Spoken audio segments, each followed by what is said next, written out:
Amen. Let's give them a round of applause. Really appreciate. Sorry, can I have the? I need to hear myself. Okay. Well, yeah, it's on. Thanks. Well, I just want to let you all know that I appreciate Eric and the wife Lian, amen. Sandy, a great singer, and Diana who played the drum, and even Bong can sing. Amen. Well, we have a great bunch of song leaders, amen. So I want all of us just to appreciate them and be grateful for them, amen. Well, we've been here for the past 3 days, and today is our last day here. We'll be going back to KL right after this.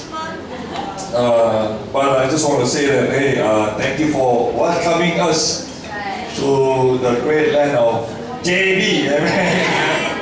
And well, your faith has inspired us, amen. We are very grateful that you have welcomed us and you have been so hospitable to me and my wife and our children.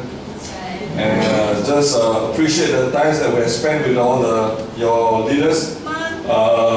Casey and Celine, KK and Michelle and Bong and Kini. So, and not forgetting Carmen and Huisin. I just want to let you all know that you have a great bunch of leaders, amen. So I want to encourage all of us to really be totally supportive towards them as they try to bring the church to move forward, amen. This is not their church, this is whose church? This is our church, amen. So we got to work together to build this church, amen. So you will always be my prayers and got cut off here. Okay, well, this is I'm going to preach about the return of the remnants. I don't know whether you understand what is the meaning of the remnants. Remnants basically a group of people who are kind of left over, okay, from a nation or from a country. And this is the series that I'm preaching in KL, like Men Who Dream. So basically, I'm going to try to follow me, amen. We're going to go into the Old Testament. It's a great historical book to read, the Old Testament. And you know, Israel has 5 important periods as a nation. Okay? Number 1, this is when God chose them to be His people. Okay? From the book of Genesis, from the Garden of Eden to Egypt.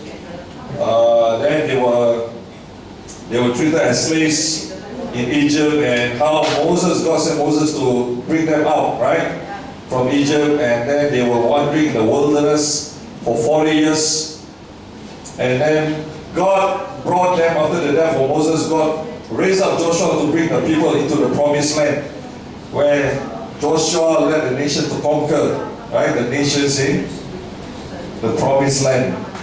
And then after that were the judges who God chose to rule Israel. So this is basically the first period of the nation Israel.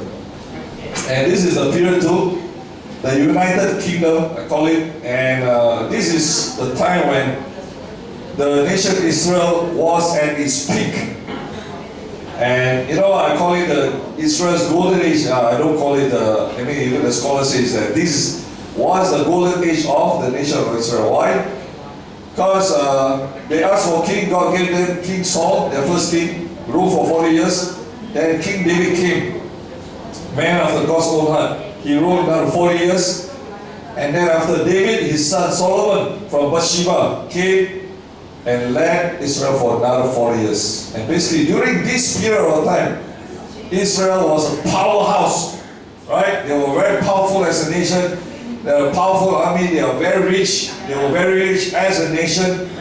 And but God also, during that period of time, sent prophets to them to warn them to stay righteous, not fall into sin.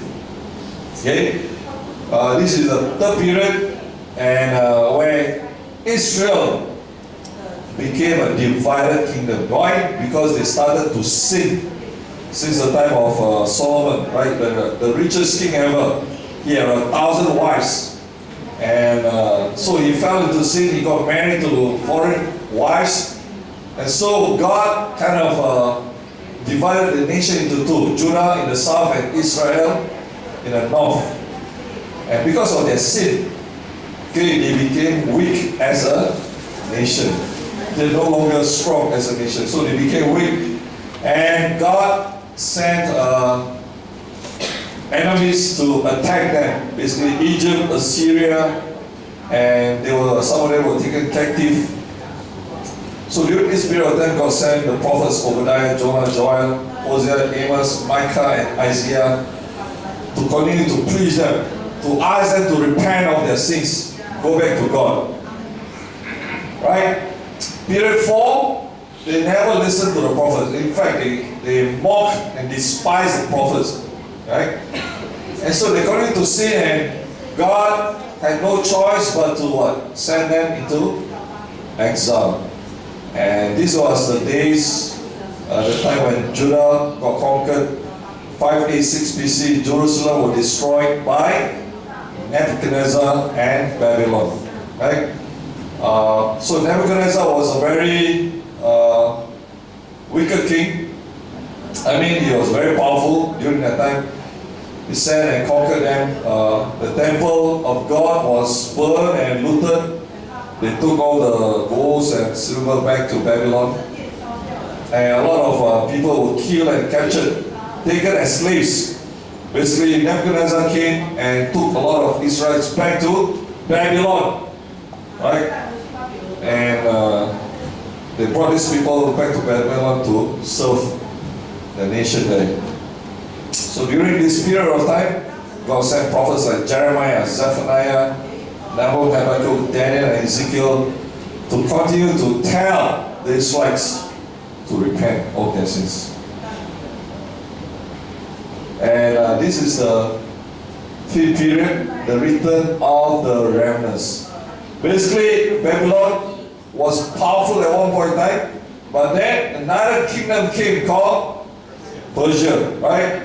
They came and they defeated Babylon. They were so powerful that the Babylonians were so scared that they captured Babylon in only one day. And so, after Persia ruled, the king Cyrus decided to free the Jews after 70 years in exile. So Israel was in exile for 70 years, and then God said, all right, it is time for you to go back.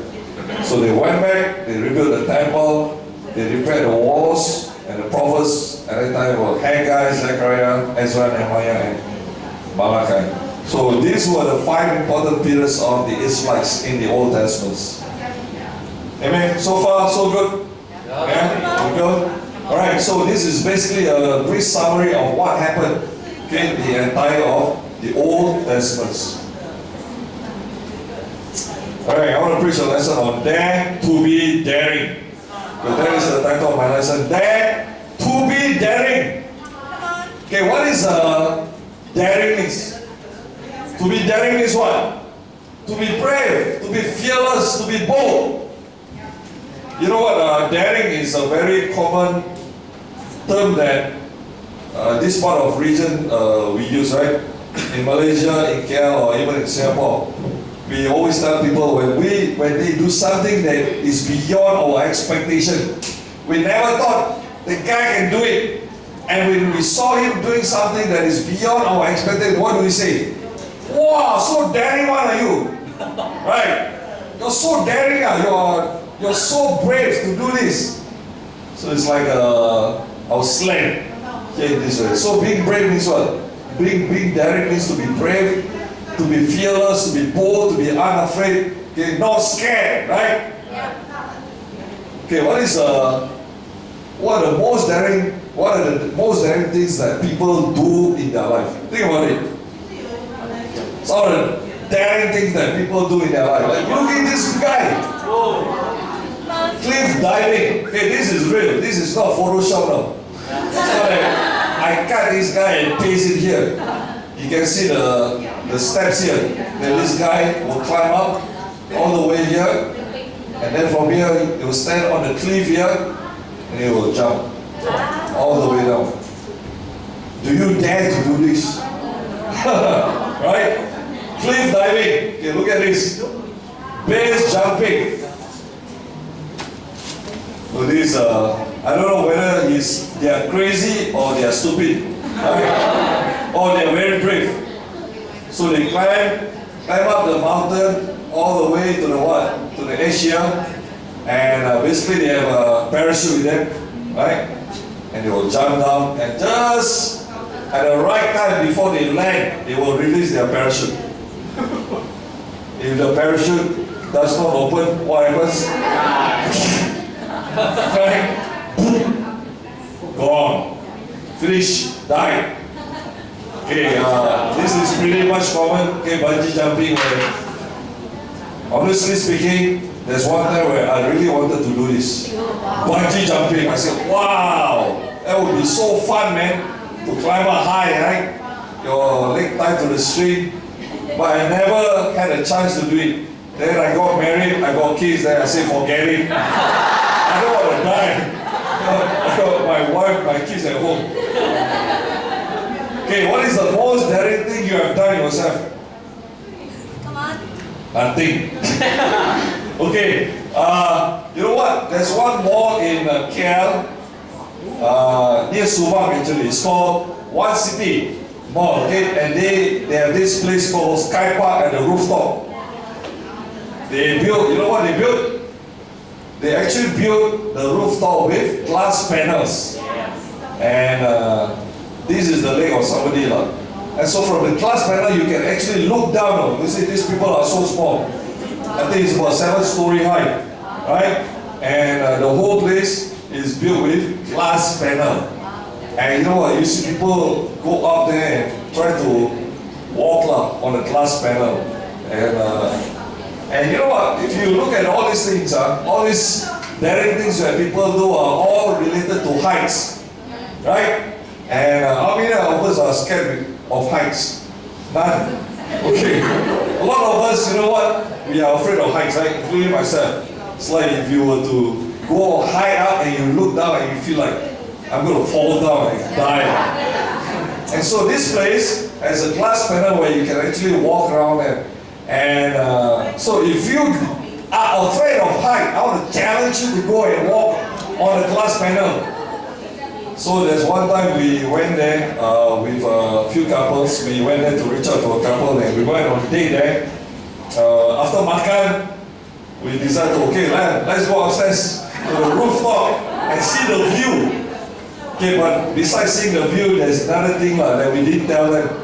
And so we took all these couples up. And so we kind of discovered who are the brave one and who are the not so brave one. Who are the one who really scared of heights. And so there's this brother who went up there and we didn't know that he was afraid of height. And so we tried to walk around the glass panel and he was so scared to walk on the glass panel because why? He's very scared of height. And so we tried to persuade him, we tried to challenge him, and he still didn't want. Finally, after talking to him, finally he decided, okay, I'm going to go and walk on the glass panels. And so, even then, he dared not to walk by himself. We're going to get somebody to hold him and walk together with him. Another brother, okay, walk with him. And so he got to take the courage. He got to really deny himself, took the courage and said, okay, I'm going to walk. And you know how he walked, bro? Literally, he was closing his eyes and he walked like that. I kid you not. Okay? Obviously, the other brother was holding him and he walked like that. No? He was so scared, he would try to move across the platform. And I said, it was so funny. Because we never thought that he was so afraid with fight. And you know who's that brother? He's a married guy, he's a parent, and he plays guitar very well in KL Church. Roger. Okay, So, don't tell him I shared this with David. Okay, what is the most daring thing I have done? I never done bungee jumping. But you know what? When I was in secondary school, during the early days of my secondary school, not standard, form, I think you are form 2 or form 3, right? Any secondary school students here? Okay, youth, right? So during this period of time, when you were at school, when you are a youth, right? What happens to you at school? Besides studying, right? Okay, what happened in school? Do you guys know or not? Can you relate or not? 14, 15-year-old, what happened to you at school? Remember? I said besides study, don't be so. You fall in love, hey! Don't pretend. Right? All happens all the time. So you fall in love, right? You had a crush. And same thing with me. I was about 14 or 15-year-old. I had this crush on this girl, cute girl at school.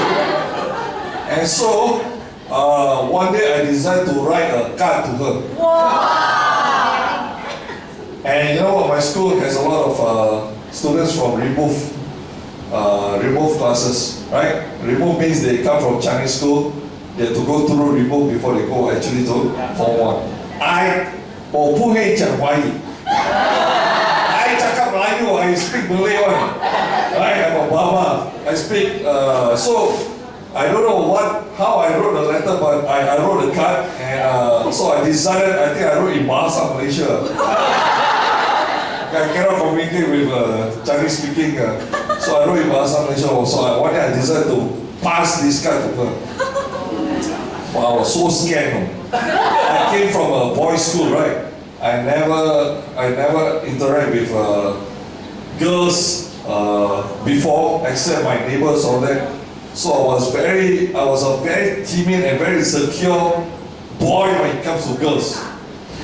Can you believe or not? Cannot believe it. So I was very scared. So I already prepared a card, and I was plotting how to give this card to her. And so I knew where her class is, right? And so obviously I observed her, right?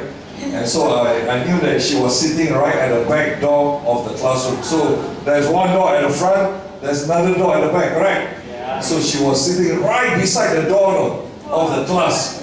So I thought a brilliant idea. Okay, I'm going to take this card, I'm going to pass by her class and give it to her. Right? Smart plan, correct? And so I got to take my courage. I got to really make sure I'm brave enough to do it, because I was so scared. And so one day I decided to do, okay, this is it. I took the card, I walked past by her. I walked slowly. I used to walk like John Travolta. There's no John Travolta. Grease. You know how John Travolta walked in the Grease?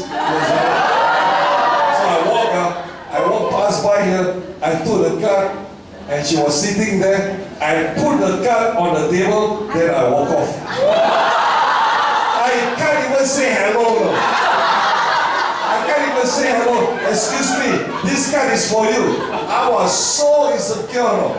But I thought that was the most daring thing I've done in my entire life. Come on. Let's go back to the lesson. Okay, my start point, dare to dream again, amen? You know what, in 2 Chronicles chapter 36, verse 15 to 21, okay, let's go there, if you have the Bible. Let's read the scripture.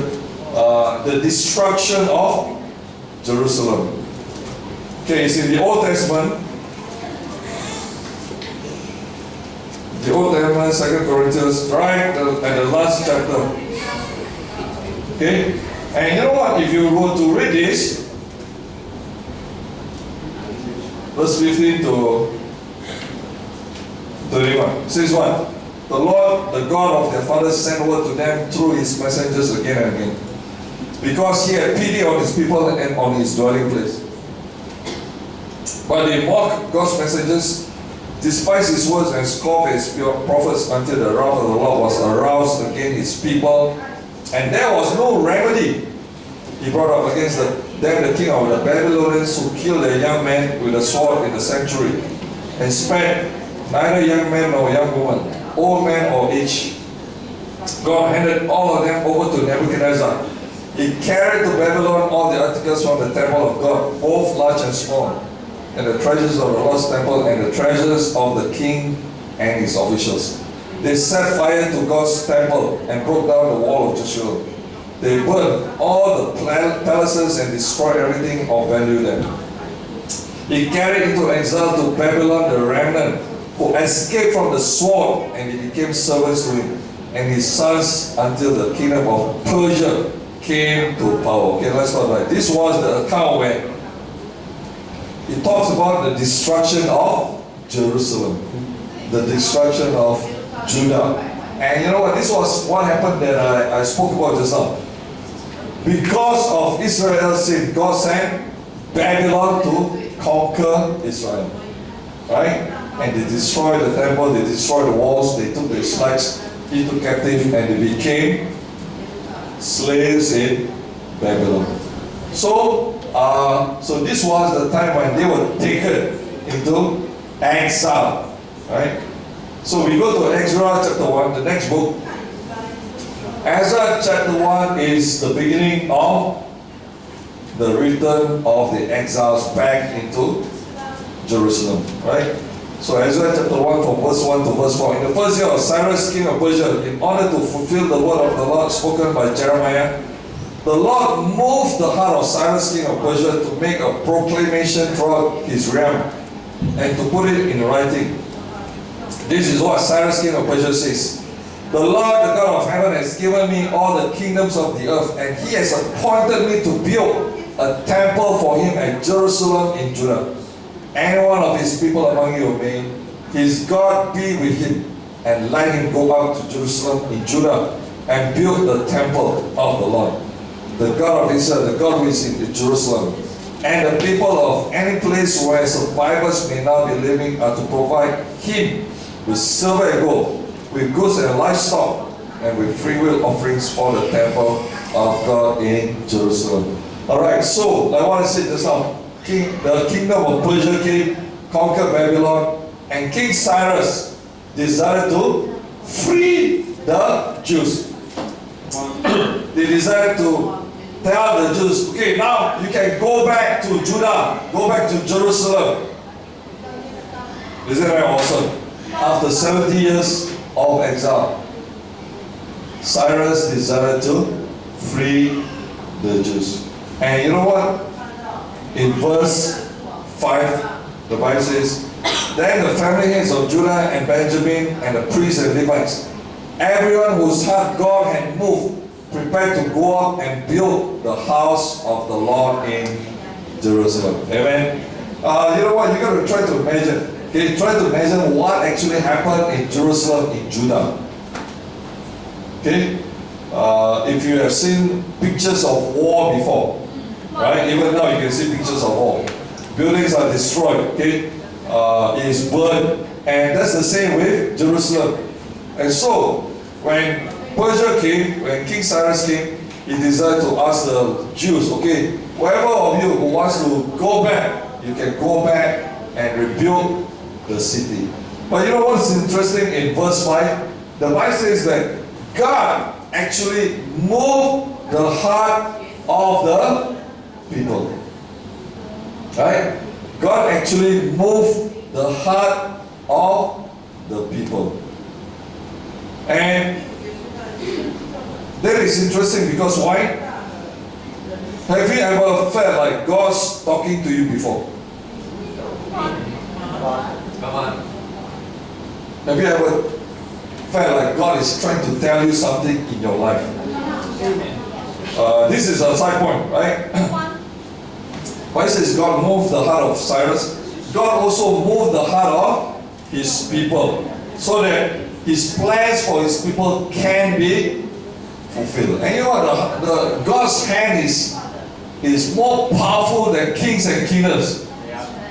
God's hand is more powerful than kings and kingdom, and they will submit to God's will because God's hand is moving.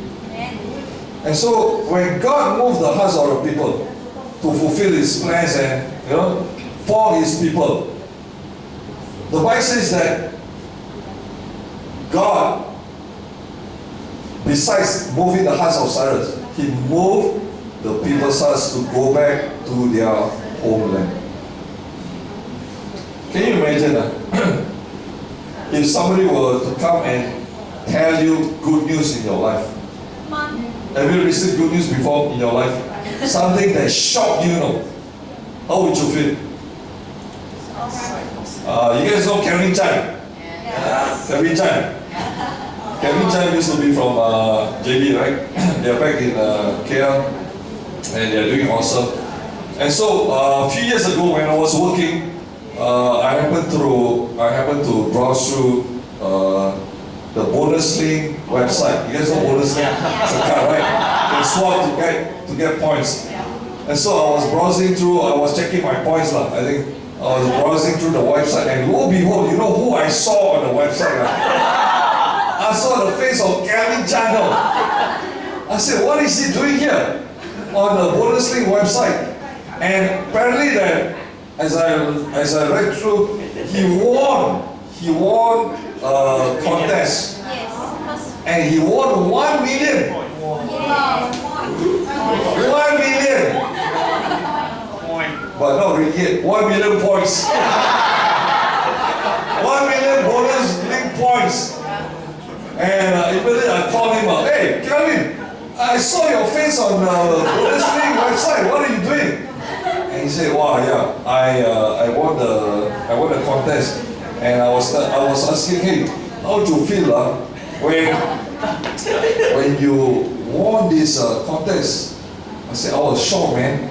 And apparently during that period of time, he did not receive his salary for a few months already. And they were struggling as a family. And he said, it's like unbelievable for him to be able to receive the news that he won 1 million bonus link points. And I said, what did they give you? They said, oh, they give me a lot of things. They give me vouchers, food vouchers. I can go to Pizza Hut, I can go to KFC, I can go to McDonald's, and basically all the fast food vouchers. I know you won't get heart attack after all the fast food. But he said, I've got other things also. He said he got household things. Basically, he said that during that point of time, that really helped him and his family to be able to have some food or things for them to really use at home. And so basically he was so shocked when he received the news that, hey, he actually won that contest. And when God moved Cyrus up and made that proclamation that, hey, you Jews, you can actually go back home and start anew, how would the people react? How did the Jews react? Can you imagine those who were old ones? Those who were old ones who had been in exile for so many years. It's like probably they were very old already during that time when they received the news that they must be so shocked. Say, what? Are you kidding me? You're telling me that I can pack my bags and go back home? Probably they were so shocked that they thought that I would surely die in a foreign land. But God moved Cyrus and told them that, hey, you can go back home, amen? And not only, and so God moved their hearts, that put in their heart that, hey, I think it's time for us to go back to Jerusalem, to go back to Judah. Brothers and sisters, this is a side point. Have you ever felt like God is moving your heart? It's like, sometimes I walk in the malls on the way to Bible study or spending time, and I walk past by one guy, and after that somebody is telling me, hey Jimmy, you should have invited the guy just now. Have you felt like that before? I don't know. Felt like God was telling me, hey, you should have shared your faith just now. Why did you walk past the guy without opening up your mouth? Or maybe you have not been sharing your faith for a long time and suddenly there's sort of this this voice is telling you, hey Jimmy, you have not been sharing your faith for many years, or for a long time, or for many months. I think it's time for you to, go and do something, right? And so, you know what? God moved our hearts, brothers and sisters. I don't know what God is telling you. Maybe God is telling you, hey, it's time for you to rise up and take a lead. Maybe God is trying to tell you, hey, it's time for you to do more for His kingdom. You have been sitting there doing nothing for a long time. Maybe it's time for you to rise up again, to lead again, to go and teach people the Bible again. It's moving your heart. But how do we respond? Do we harden our heart, or we let God move our heart so that His will, His plans can be fulfilled? Amen? That is a side point. Amen to that. Okay, let's go to chapter 2, verse 1 to verse 2. It says what? Now these are the people of the province who came up from the captivity of the exiles. From Nebuchadnezzar, king of Babylon, whom Nebuchadnezzar, king of Babylon, had taken captive to Babylon. They returned to Jerusalem and Judah, each to his own town, in company with Zerubbabel, Joshua, Nehemiah, Sariah. Okay, all the people. This is the list of men of the people of Israel. Okay, let's jump to 64 to 67. 64 and 65, right? The whole company numbered 42,360, besides the 7,337 manservant and maidservant, and they also had 200 men and women singers. Okay, what is this basically? This was the first wave of the return of the remnants. By this time, it was said that it was estimated that probably they had already 1 million people, 1 million Jews in Babylon.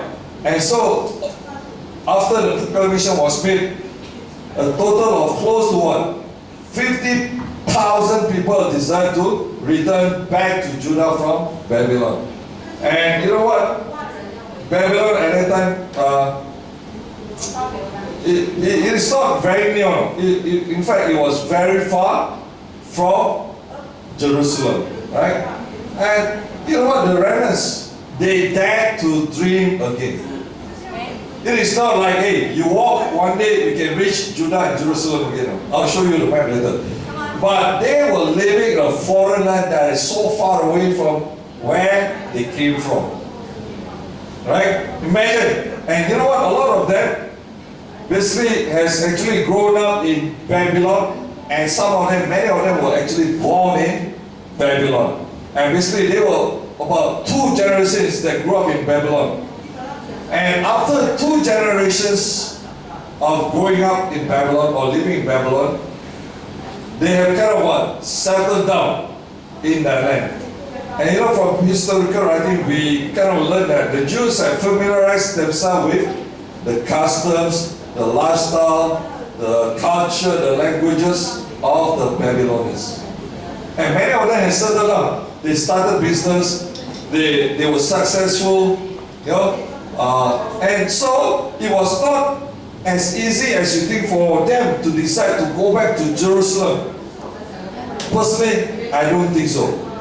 Right? Personally, I don't think so that it was very easy for them to decide, okay, when they were told that they can go back, it is not as easy as you think that, hey, let's pack our bags and go. Why?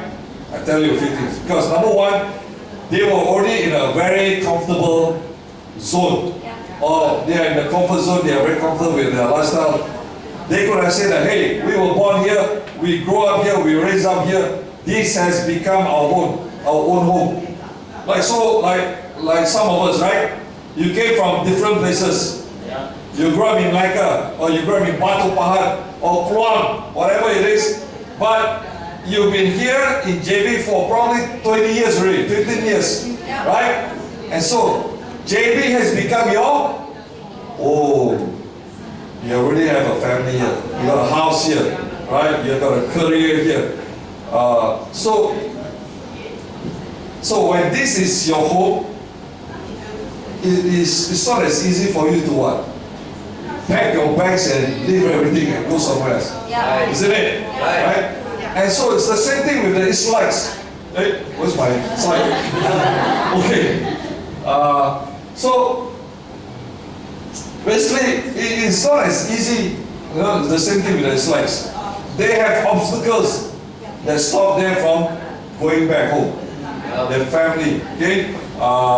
They have settled down there, and their families, their friends. Can you imagine that if they were to go back, probably they will never see their friends and their families ever again. And secondly, some of them could have said, hey, I've settled down here, I started a business here, I'm very successful, why should I go back to a ruined country or ruined city? Jerusalem at that time was a mess. Okay, the walls were broken, the temples were burnt, only foreigners, most of the foreigners were staying there, and the poor of the Jews. So why should I go there and start all over again? It's not going to be easy. So I said it was not an easy thing for them to decide to go back from Babylon to Jerusalem. Why?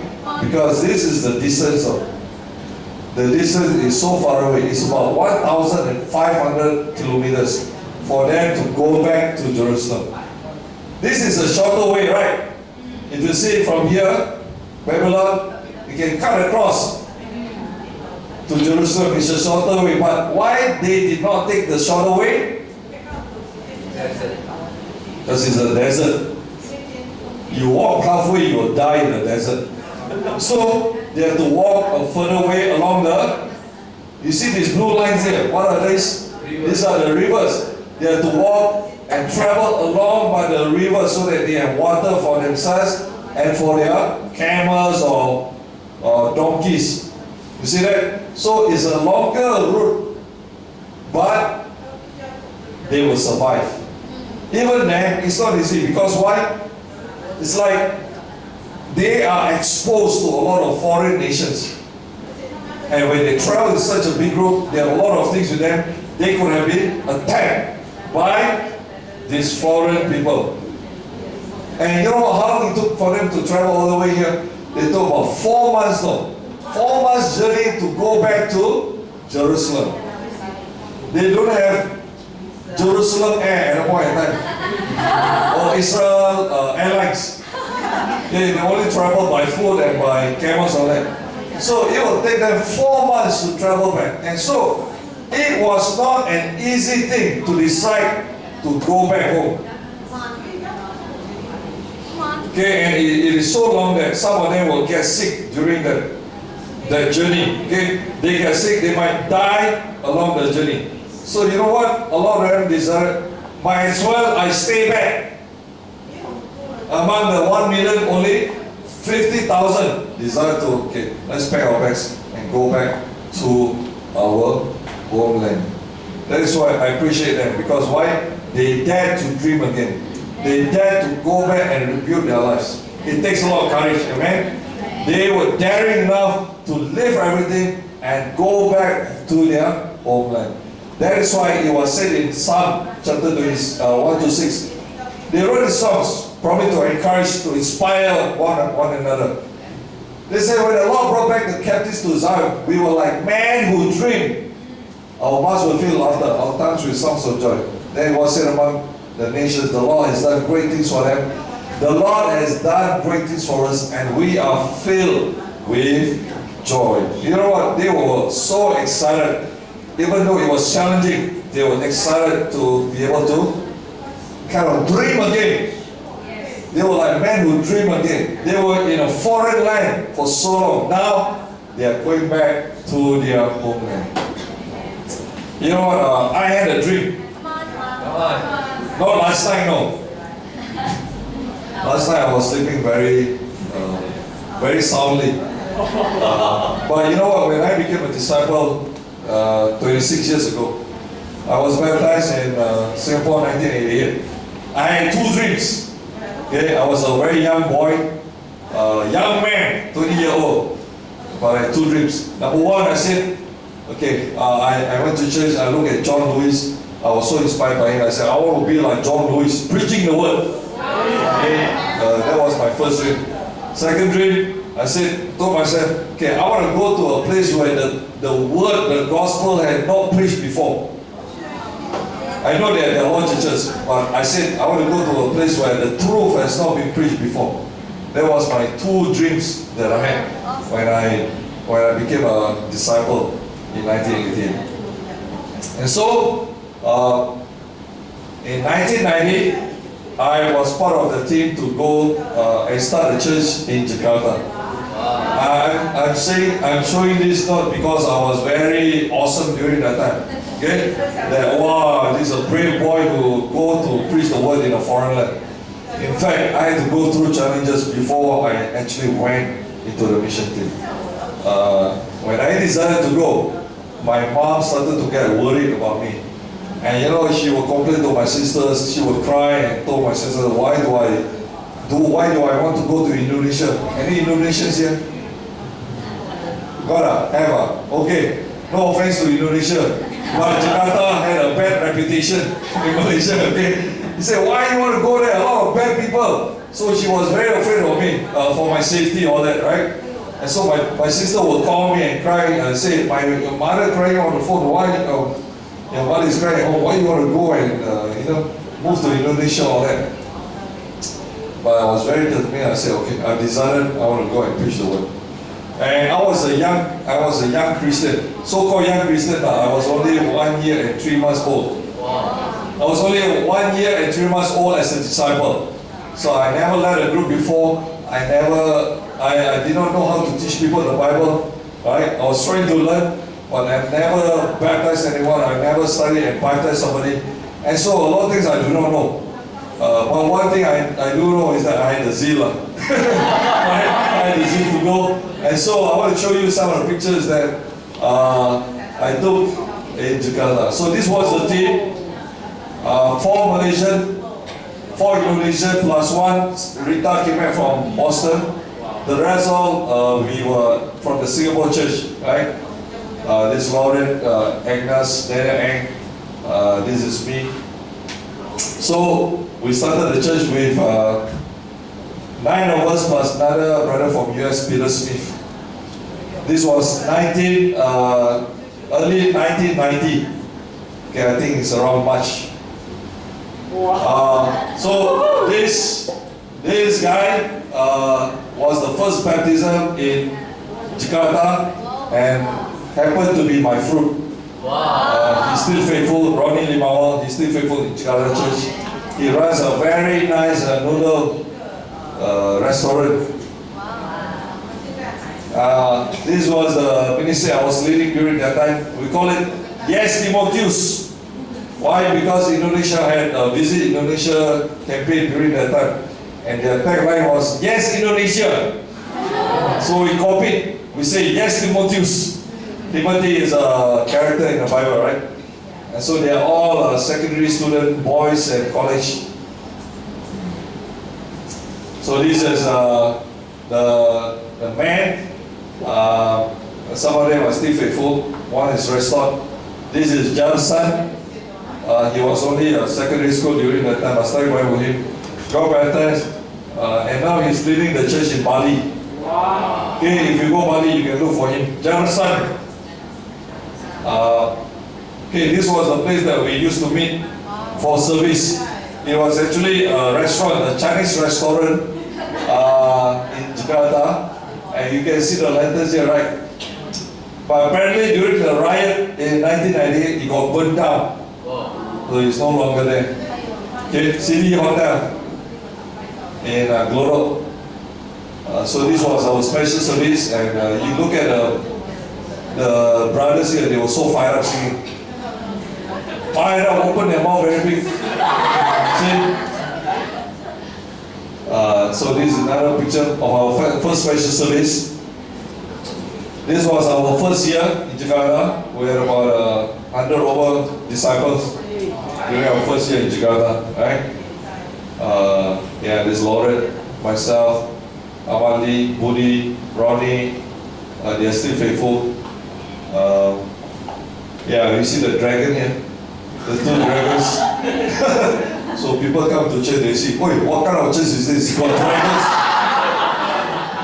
But we say we preach the word of God, amen. So this was in our 20th anniversary, 2010, 4 years ago, and where all the brothers and sisters from all the different parts of Indonesia to come for the conference. And praise God, we just went there, tried to preach the word, but God has really moved in an amazing way. And in Jakarta alone, I think right now they have about 1,500 disciples, or even more than that, right? The whole of Indonesia, they have about 3,500. They have sent mission teams to so many different parts of Indonesia, because Indonesia is so big.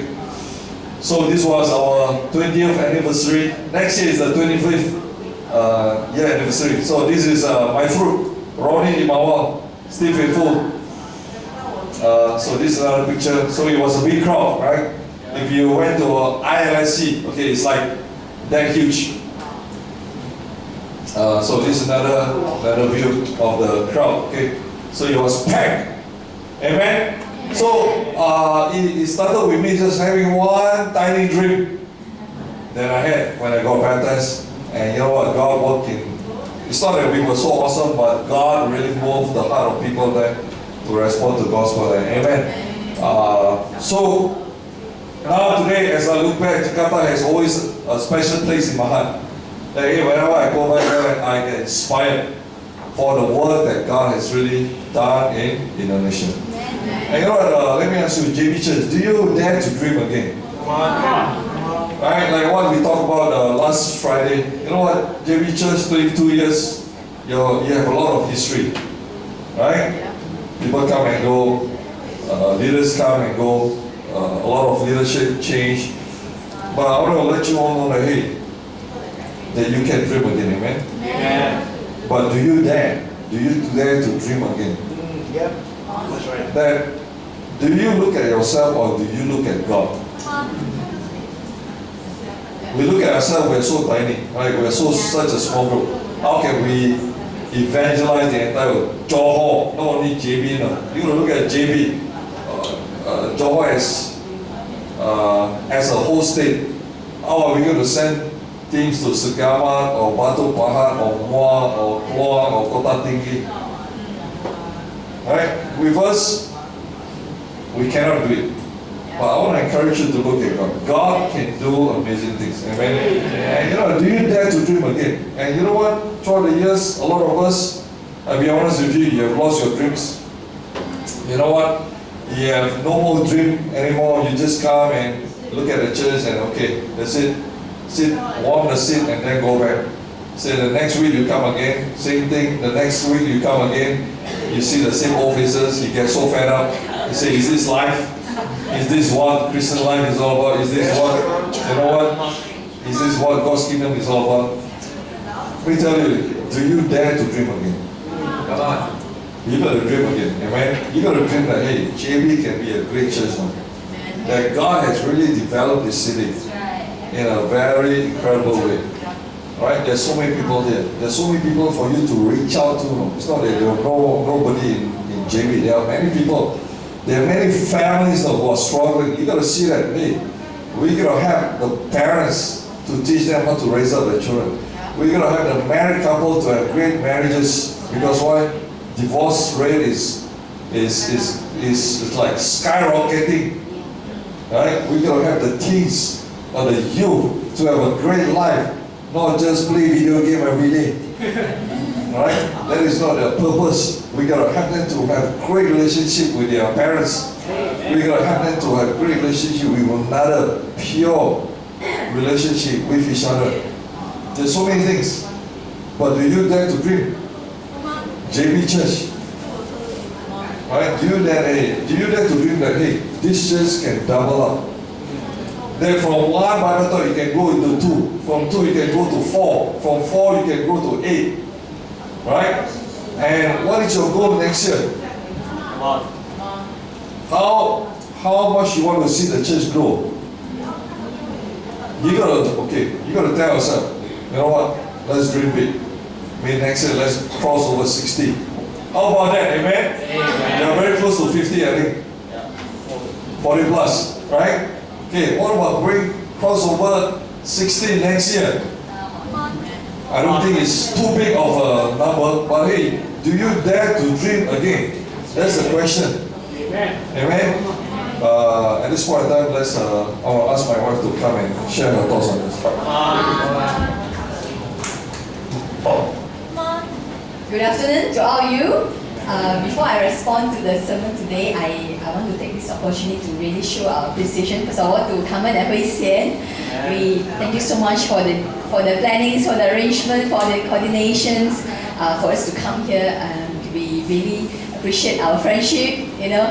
For these 2 years that we have developed, we really so grateful for both of you, and most of all, I think we are just so proud of both of you for your heart for God, for His kingdom and church in JB Church. And I know that you guys are always have a special heart in KL Church, and we want you to know that we are just so proud of you. And secondly, we want to thank all of you, the church. Such a great church here we have in JB. We thank you so much for your love that you have shown upon us. We felt very welcome. Thank you so much for your hospitality. Yesterday night, I told my boys that boys, we are going back today. So my youngest son asked me how to say goodbye in Mandarin. So I said, so he said, I said, why? He said, because I want to say goodbye to my new friends here. So I told him, you tell them 再见, okay? Next time you see her again. So I just want you to know that, you guys are also in a prayer, and we continue to pray for your faith to continue to grow. And today, Jimmy talked about Dare to Dream Again. I became a Christian in 1996 when I was studying in campus. When I was a young Christian, I have this little dream as well. I dreamed of serving in a full-time ministry. Since it was a dream, I kept it to myself. I did not share with anyone. However, I believe that God knows that was my dream. So in the year of 2000, one of the day, Vincent and Jane asked me to go to their house for dinner. I was a very simple girl. I just went there without any expectation. I ran there. So after dinner, we have a casual talk because I just came out from campus. Went to the singer ministry, so they were just asking me how am I coping with singer ministry. That I say, yeah, awesome. Trying to get to adapt, to get to know more of brothers and sisters. And after that, they pop up this question. They say that, hey, actually we were thinking about you, and we'd like you to join us in a full-time ministry. So when I heard that, I was so shocked.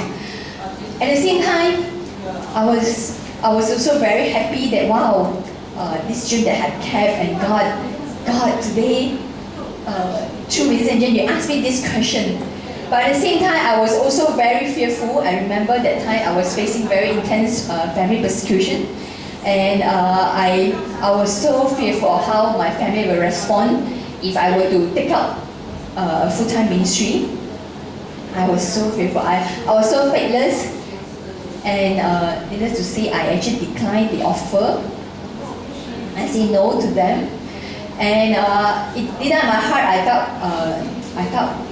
felt like God must have been so disappointed with me, and I felt guilty as well. However, I thank God. God remained faithful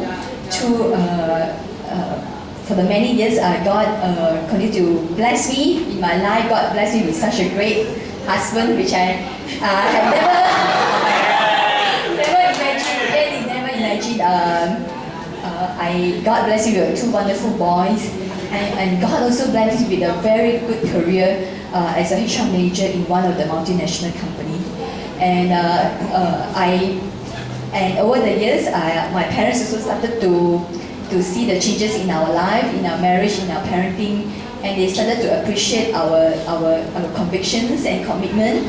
And I want to share with you guys that 2 years ago, my parents walked into the church, both of them, first time in their life to attend the Mother's Day service. So it was so amazing for me, such a miracle for me. And my mom had been coming to church, to the gym, to the gym. We had gym. This is called Golden Years Ministry, where all the auntie uncle are part of. She came. She loved the church, and she also she has started her Bible study this year. Just coming to pray for her, and I just so amazed by God's faithfulness on this year. I want to share that in 2 years ago, 2012, Jimmy had another dream. Okay? His dream was to go back to his hometown, Malacca, to set up a church. When I heard that, again, I was so fearful. I was not surrendered at all. Three main concerns that I had were, first of all, my career. I thought of what will happen if I give up my career. Will we survive financially if we were to be full-time in Malacca? Secondly, I thought about my family. My parents, my siblings are all here in KL. I thought of if I were to go, what would happen to them? I've been trying my best to reach out to them all these years. And lastly, I also thought of my kids. As a mom, I was very emotional when I thought of the peer relationship they have built over the years. So I was not surrendered at all. After that, I told Jimmy that I need to pray. Give me some time. I want to pray. And in my prayer, I was very moved that God had not forgotten about my dream. All these years, so many years have gone. God had not forgotten about my dream, and it's like God is giving me this second chance to dream, to dare to dream again for Him. And I pray, I surrender all my concern to God, my worries to God, and indeed God really helped me to surrender and to dare to dream again for His kingdom. We, as a family, we really look forward to go to Malacca by end of next year. Into the 2016, please pray for us. I just want to encourage all the sisters today. What's your dream today? Have you forgotten about your dream? Have you lost your dream? And I believe that God today want to call us to dare to dream again for Him and for His kingdom. Whatever dream you have, whether big or small, whether it's a Bible talk leader or whatever role you can do, I think God wants us to really to dare to dream again for Him in His kingdom, so that we can bring so much hope and so much inspiration to those out there. And I like to encourage all of us to really go back to God and really rekindle our dreams for Him. Finally, I just want to really thank all of you again. It's such an honor and joy to be part of you guys, and we hope that we will see you again in the future. Amen.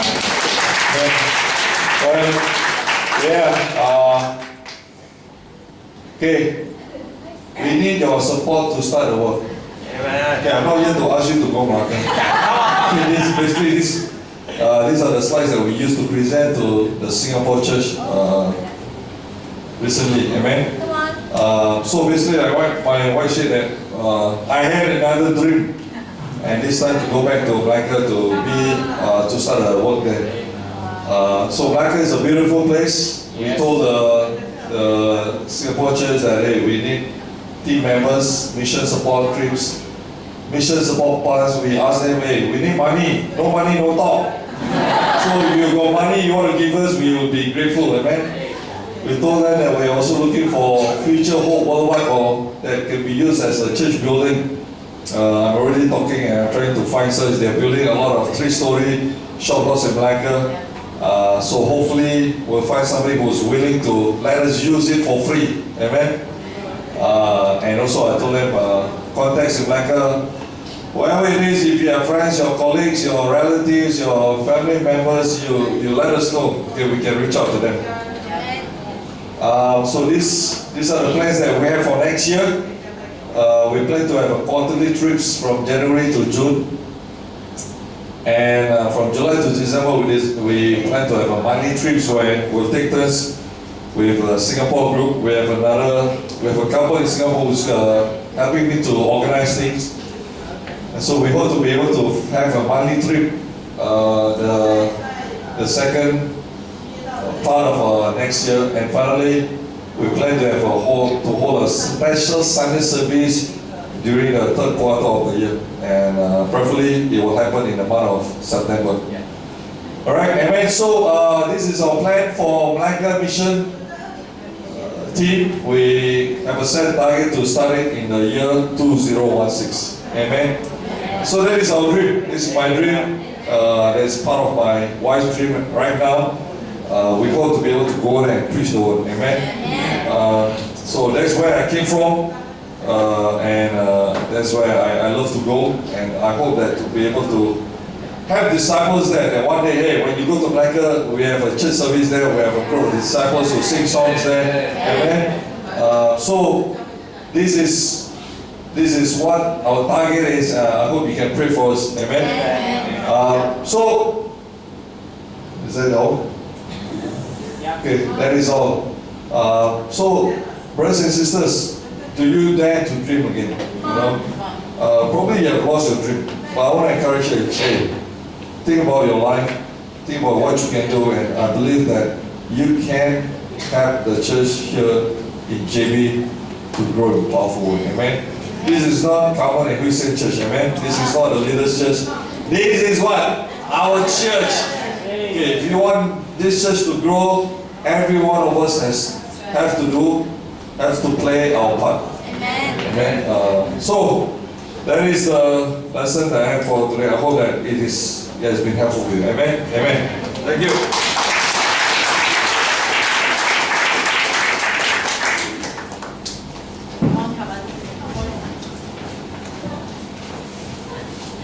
Brothers and sisters, let's one more time give a round of applause to who inspired us. Thinking of Jimmy, I always think that someone, when I'm young Christians, I said this guy, Jimmy, he will go everywhere. Until so many times, I mean, looking at him, seeing your up and downs as well, especially when you came back from Jakarta.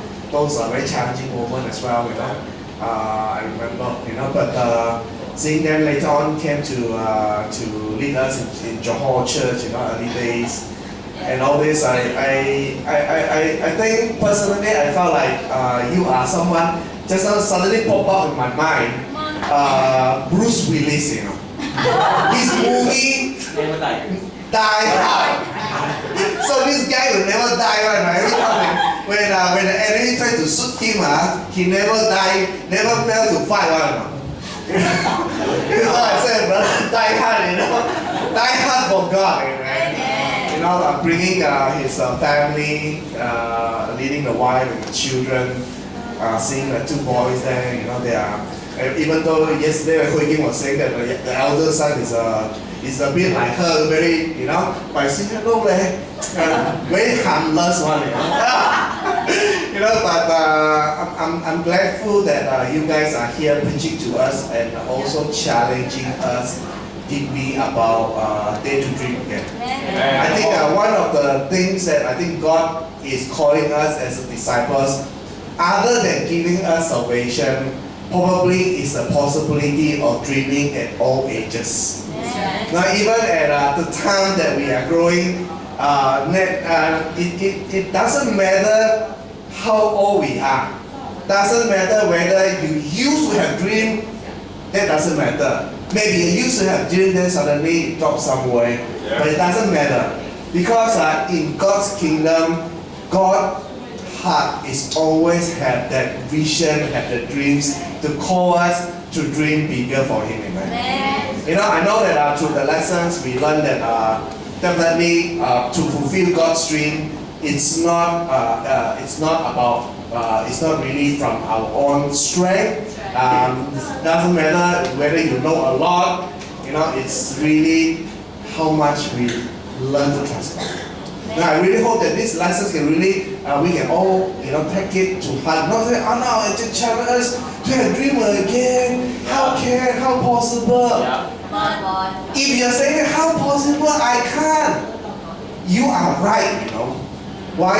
Because How can you? How can we?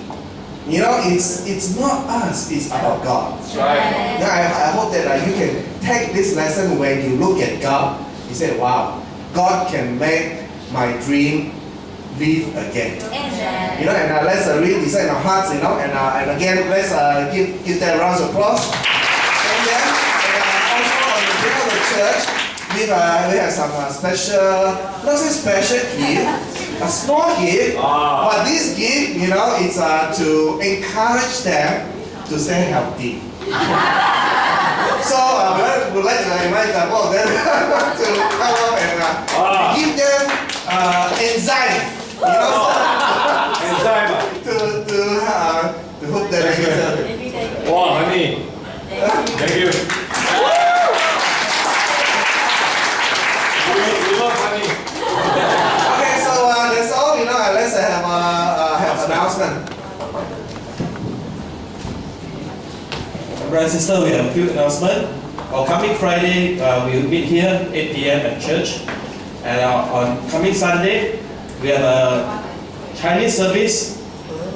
Our brother Mekong from Singapore will come to preach to us 3:30 p.m. Amen. So for next week, after the church service, the management committee will meet after the church.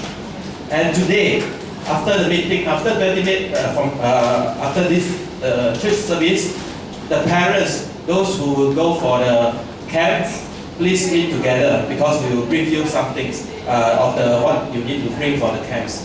Right?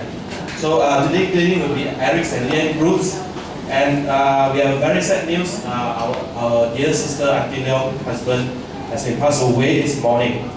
So we haven't know the place of the funeral yet, but we'll keep you updated on the line in our JBCF, in the line of our JBCF church. I want to encourage all the brothers and sisters that we go there and encourage our sister. Amen. So this is all for the announcement.